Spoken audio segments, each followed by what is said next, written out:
Monsieur le Président Ferrandou, deux questions. Une sur les projets LGV, puisque ça a été évoqué tout à l'heure, puisqu'on parle de relancer Bordeaux-Toulouse, Montpellier-Perpignan, et puis on a Lyon-Turin qui a démarré. Qu'en est-il du POCL, Paris-Orléans-Clermont-Lyon, qui est une ligne qui a un double objectif, à la fois de désaturer Paris-Lyon, mais aussi de faire de l'aménagement du territoire, et je crois que ça c'est important.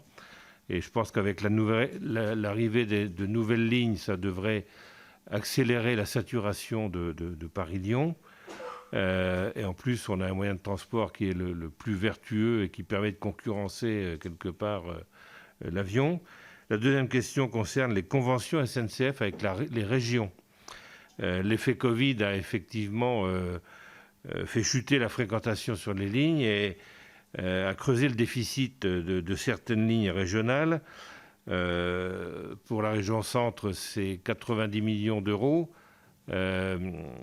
Apparemment, il y a une négociation qui a fait que la région ne paierait que 30 millions d'euros sur ce déficit. Comment vous financez les 60 millions d'euros restants? Est-ce que ça ne va pas pénaliser quand même aussi la SNCF? Merci. Alors les lignes nouvelles, donc la question plutôt sur POCL.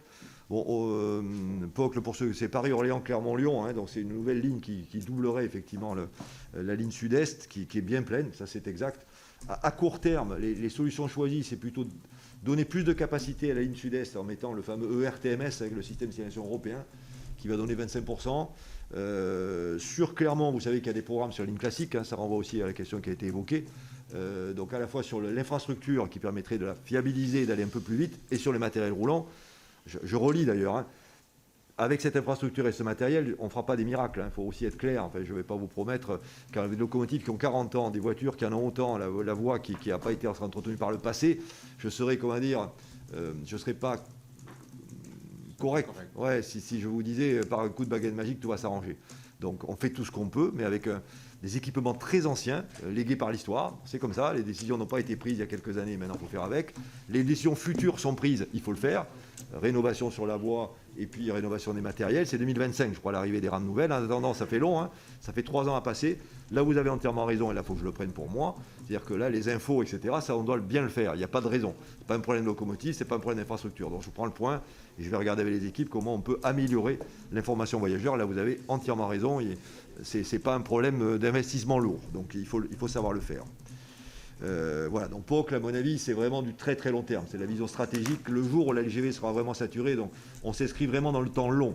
Alors, il faut savoir le faire dans le ferroviaire, mais honnêtement, quand on voit Bordeaux-Toulouse, etc., je pense que le POCL, il est un peu après. C'est une perspective qu'il ne faut pas écarter parce que ça a beaucoup de sens, mais vraiment sur le temps long. Sur Centre-Val de Loire, écoutez, on discute, hein, tant mieux. Si on arrive à converger, tant mieux. Voilà. On est en train de regarder comment on converge entre l'État, la région, nous-mêmes.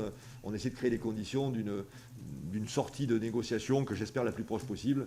Et tant mieux si nous arrivons à converger. Sur